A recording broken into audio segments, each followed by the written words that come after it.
सोचिए, जब किसी इंसान से उसका सबसे अपना, वो जिसे वो बेइंतहा प्यार करता है, हमेशा के लिए छीन लिया जाए, तो उसके अंदर क्या टूटता है? मुझे लगता है उसका पूरा वजूद ही हिल जाता है। बिल्कुल। वो इंसान सिर्फ एक रिश्ते को नहीं खोता, बल्कि उसकी पूरी दुनिया, उसके उसूल, सब कुछ बदल जाते हैं। आज के इस गहरे विश्लेषण में हम इसी पर बात करने वाले हैं। हम अवतार 3 फायर एंड ऐश की कहानी और उसकी मेन थीम्स का पूरा पोस्टमार्टम कर रहे हैं। हाँ, और जो सोर्सेज हमने खंगाले हैं ना, उनके हिसाब से पेंडोरा की वो जादुई दुनिया बहुत बदल चुकी है। एकदम सही। अब ये मामला सिर्फ अच्छे इंसान बनाम बुरे इंसान का नहीं रह गया है। बिल्कुल नहीं। अब यहाँ नैतिक दुविधाओं और अलग अलग विचारधाराओं की बहुत भयंकर टक्कर हो रही है। तो चलिए इसे थोड़ा खोल कर देखते हैं, क्योंकि हमारे पास जो नैरेटिव ब्रेकडाउन आए हैं वो एक ऐसे परिवार की तस्वीर दिखाते हैं जो भावनाओं के बोझ तले पूरी तरह से कुचला जा चुका है। और इस बोझ की गहराई को समझने के लिए ना, हमें ठीक उसी पॉइंट पे जाना होगा जहाँ द वे ऑफ वाटर की कहानी खत्म हुई थी। नेतियम का अंतिम संस्कार। हाँ, वही। उसके बाद का जो माहौल है वो बहुत शांत है, लेकिन ये शांति सुकून देने वाली नहीं है, ये बहुत डराने वाली है। वो सन्नाटा बहुत भारी है। बिल्कुल। और फिर उस दर्दनाक गीत के बीच जेक सली की वो आवाज आती है ना, कि एक पिता का काम रक्षा करना है और मैं नाकाम रहा। उफ, वो लाइन, वो सिर्फ एक डायलॉग नहीं है। नहीं है। अगर हम उस सीन की साइकोलॉजी को समझें तो सली परिवार शारीरिक रूप से तो साथ है, पर अंदर से वो पूरी तरह टूट चुके हैं, एक गहरे ट्रॉमा से गुजर रहे हैं। और ये जो जेक का गिल्ट है ना, ये अपराध बोध अब एक खूंखार रूप ले रहा है। मतलब नेतीरी को ही देख लीजिए। हाँ, नेतीरी का बदलाव बहुत शॉकिंग है ना। वो पहले सिर्फ पेट भरने या प्रकृति के संतुलन के लिए शिकार करती थी, लेकिन अब जो डिटेल सामने आई है उनमें उसका शिकार करना एक अंधी आक्रामकता में बदल चुका है। वो अब शांति से नहीं शिकार कर रही है। बिल्कुल नहीं। और जब जेक उसे रोकता है तो उसका बस एक ही जवाब होता है, उन्होंने मेरे बेटे को छीन लिया। मैं आपसे समझना चाहता हूं कि ये दुख अचानक से इतनी गहरी हिंसा में कैसे बदल जाता है। देखिए, ये एक बहुत ही प्राकृतिक प्रतिक्रिया है। मनोविज्ञान में इसे ना डिफेंस मैकेनिज्म कहते हैं। अच्छा। हाँ, जब पीड़ा बर्दाश्त के बाहर हो जाती है तो दिमाग उस दर्द से बचने के लिए उसे सीधे क्रोध में बदल देता है। समझ रहा हूं। नेतिरी का गुस्सा सिर्फ इंसानों पर नहीं है, वो अपनी बेबसी पर भी है। और यहाँ सबसे हैरत अंगेज बात ये है कि क्या? ये जो नेतिरी का बदलाव है, ये कोई छोटा मोटा कैरेक्टर आर्क नहीं है। ये आगे आने वाले सबसे बड़े खतरे का आईना है। उसका ये जो अंधा गुस्सा है ना, वो उसे उस दिशा में ले जा रहा है जहां सही और गलत की लाइन बिल्कुल धुंधली हो जाती है। मतलब जब आप दुख में अंधे हो जाते हैं तो आपको दिखता ही नहीं कि आप किस पर वार कर रहे हैं। बिल्कुल। और दूसरी तरफ लोआक को देखिए, वो अपने भाई की मौत का सारा दोष अपने ऊपर ले रहा है। वो खुद को अंदर ही अंदर सजा दे रहा है। अगर हम असल जिंदगी में देखें तो कई बार हमारे साथ भी यही होता है। हाँ, सही बात है। किसी बहुत बड़े सदमे के बाद हम एक भूकंप वाली स्थिति में आ जाते हैं। भूकंप आकर चला गया है, लेकिन इमारत की नींव इतनी कमजोर हो चुकी है कि अगली छोटी सी आंधी भी उसे गिरा सकती है। एकदम सटीक उदाहरण दिया आपने, है ना। और नेतीरी का जो ये विश्वास टूट रहा है, मुझे लगता है पेंडोरा की कहानी में इसका एक बहुत बड़ा भौगोलिक रूप भी हमें देखने को मिलने वाला है। हाँ, आप उस नए नावी कबीले की बात कर रहे हैं। बिल्कुल, ऐश पीपल, क्योंकि वो भी तो इसी टूटे हुए विश्वास का सबूत है। कहानी अब उन नीले महासागरों से निकलकर एक ऐसे ज्वालामुखी वाले इलाके में जाती है जहां सिर्फ आग और राख है। और इसी बीच आरडीए यानी वो जो इंसानी सेना है, उनकी जनरल आर्डमोर का एक बयान आता है। वो कहती हैं पेंडोरा अब हमें दोबारा नहीं हराएगा। और वो अपनी मशीनों के साथ इसी राख वाले इलाके में घुस रहे हैं। हाँ, और यहीं हमारी मुलाकात मंक्वान कबीले से होती है, जिन्हें ऐश पीपल कहा जाता है। और इनकी जो नेता है वरंग। बिल्कुल। और ये कबीला पेंडोरा के बाकी नावी लोगों से एकदम अलग है। ये लोग अपनी देवी एवा से बिल्कुल नहीं जुड़े हैं। उनका तो सीधा सा तर्क है कि एवा ने हमें छोड़ दिया। हाँ, और जब जैक सेली उनके पास शांति का प्रस्ताव लेकर जाता है तो वरांग बहुत तीखे शब्दों में कहती है कि तुम इंसानों से प्रार्थनाओं के जरिए लड़ते हो, हम आग से लड़ते हैं। रुकिए, यहाँ मुझे एक बात खटक रही है। क्या? हमारे पास जो डिटेल्स हैं वो बताती हैं कि इसके बाद आरडीए की सेना इन ऐश कबीले वालों को हथियार देकर एक 3 साइडेड वॉर शुरू करवा देती है। हाँ, त्रिकोणीय युद्ध। तो मतलब आरडीए तो पेंडोरा को लूटने आई है ना, वो यहाँ के मूल निवासियों को हथियार क्यों दे रहे हैं?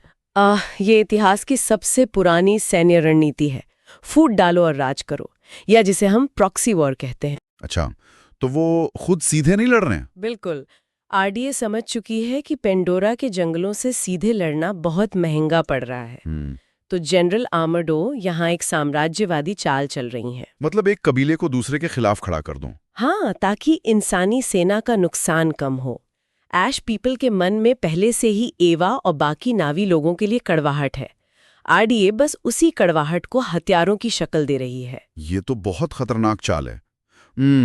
लेकिन पता है, मैं इन ऐश पीपल को पूरी तरह से विलन नहीं मान पा रहा हूं। आप ऐसा क्यों सोचते हैं? देखिए, अगर हम सोचें तो ये उन सर्वाइवर्स की तरह हैं जो किसी बहुत बड़ी तबाही के बाद बस बच गए हैं।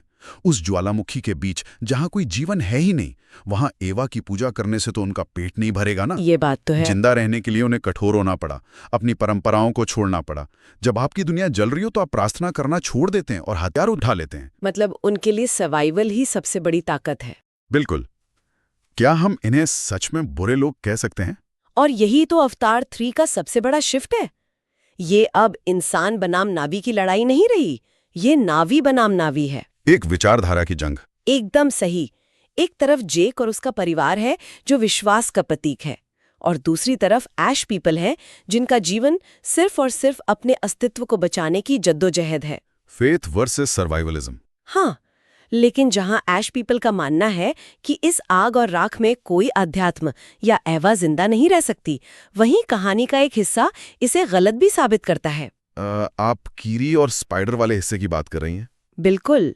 वहां आकर बात वाकई बहुत दिलचस्प हो जाती है। एक बहुत ही भयंकर हमले के दौरान जब चारों तरफ जहरीला धुआं है, स्पाइडर का ऑक्सीजन मास्क फेल हो जाता है। और वो तो इंसान है, वो पेंडोरा की हवा में सांस ले ही नहीं सकता। हाँ, लेकिन तभी कीरी माइसेलियल एनर्जी ट्रांसफर करके स्पाइडर को प्राकृतिक रूप से सांस लेने के काबिल बना देती है। तो मैं चाहता हूं कि आप थोड़ा समझाएं कि ये माइसेलियल एनर्जी क्या है। ये कोई जादू है क्या? नहीं, ये कोई जादू नहीं है। ये पूरी तरह से पेंडोरा की बायोलॉजी है। अच्छा। ये माइसेलियल नेटवर्क असल में फंगस और पेड़ों की जड़ों का एक बहुत विशाल अंडरग्राउंड जाल है। आप इसे पेंडोरा का बायोलॉजिकल इंटरनेट मान सकते हैं। अरे वाह! हाँ, जिसके जरिए पेड़ पौधे इलेक्ट्रोकेमिकल सिग्नल भेजते हैं, और कीरी के पास इसी नेटवर्क से सीधे जुड़ने की क्षमता है। तो जब स्पाइडर का मास्क टूटता है तो कीरी उस बायोलॉजिकल नेटवर्क के जरिए स्पाइडर के आसपास ऑक्सीजन का स्तर बदल देती है, या फिर उसके शरीर को उस नेटवर्क से जोड़ देती है। कमाल है। और इसके ठीक बाद ना एक और बहुत अद्भुत चीज होती है।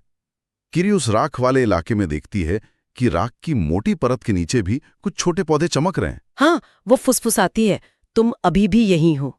ये देखकर मुझे एक अजीब सी तुलना याद आई, जैसे वो कंक्रीट की सड़क होती है ना, और अचानक आप देखते हैं कि उस कंक्रीट के बीच से एक हरा पौधा निकल आया है। बिल्कुल बिल्कुल। मतलब भले ही सामने का जंगल पूरी तरह तबाह हो जाए, लेकिन एवा उस जमीन के नीचे अभी भी जिंदा है।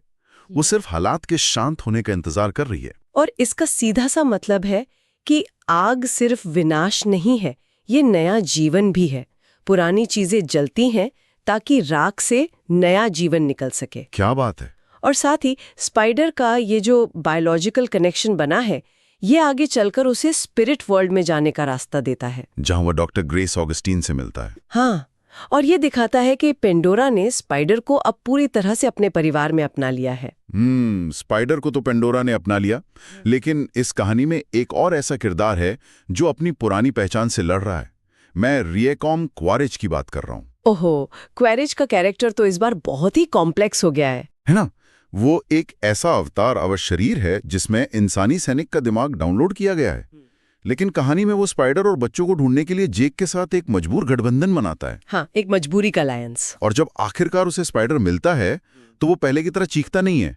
वो बहुत ही डरी हुई आवाज में पूछता है, क्या तुम मुझसे नफरत करते हो? और ये बहुत बड़ा बदलाव है। बिल्कुल। और अंत में वो जेक को मारने के बजाय स्पाइडर को बचाने का चुनाव करता है। तो इस सब का आखिर मतलब क्या है? क्या हम उसे अभी भी विलन मानेंगे? इसे ना मनोविज्ञान में कॉग्निटिव डिसोनेंस कहते हैं। अच्छा, वो क्या होता है? मतलब क्वेरेज के अंदर दो अलग चीजें टकरा रही हैं। एक तरफ उसका इंसानी मरीन सैनिक वाला दिमाग है, और दूसरी तरफ उसका नया नावी शरीर है जो भावनाओं और प्रकृति से जुड़ने के लिए बना है। मतलब उसका नया शरीर उसके पुराने इंसानी दिमाग पर हावी हो रहा है। अगर हम इसे बड़े नजरिए से जोड़कर देखें तो ये सिर्फ फिजिकल लड़ाई नहीं है, ये साइकोलॉजिकल टेंशन है। दुश्मन अब वन डायमेंशनल नहीं रहा। सही कहा। और ये सारी विचारधाराएं, ये जो नैतिक दुविधाएं हैं, ये आखिरकार कहानी के सबसे बड़े युद्ध में जाकर आपस में टकराती हैं। The great eruption battle. हाँ, आसमान से राख गिर रही है, लावा फूट रहा है, आरडीए, ऐश क्लान और सली परिवार का एक साथ टकराव हो रहा है। और इसी बीच नितीरी और वरांग का वो आमना सामना। उफ, वो सीन। नितीरी वरांग से कहती है, तुमने अपनी ही आत्मा को जला दिया है। और फिर सबसे बड़ा टर्निंग पॉइंट आता है जब नितीरी उस ऐश योद्धा को मारने वाली होती है। हाँ, वो उसे मारने ही वाली होती है, पर अचानक रुक जाती है। वो बदले की जगह दया चुनती है। और ये बहुत बड़ी बात है। क्योंकि नितीरी आखिरकार अपने अंदर के उस दानव को हरा देती है जो उसे खा रहा था। वो हत्यारी बनने के बजाय एक माँ बने रहना चुनती है। और ठीक उसी समय जेक का भी वो सीन आता है। वो जेक जो अब तक अपनी भावनाओं को दबाए हुए था, आखिरकार लोआक के सामने रो पड़ता है। वो अपने गिल्ट से आजाद होता है। हाँ, और कहानी जेक के उस वॉइस ओवर पर खत्म होती है कि ताकत आग में नहीं है, ताकत परिवार में है। बिल्कुल। दोनों ही किरदारों ने अपनी सबसे बड़ी कमजोरियों पर जीत हासिल की है। और ये साबित करता है कि असली ताकत किसी पर दबदबा बनाने में नहीं है, बल्कि यूनिटी और परिवार में है। ऐश क्लैन का बंटना और नई शांति का आना यही दिखाता है।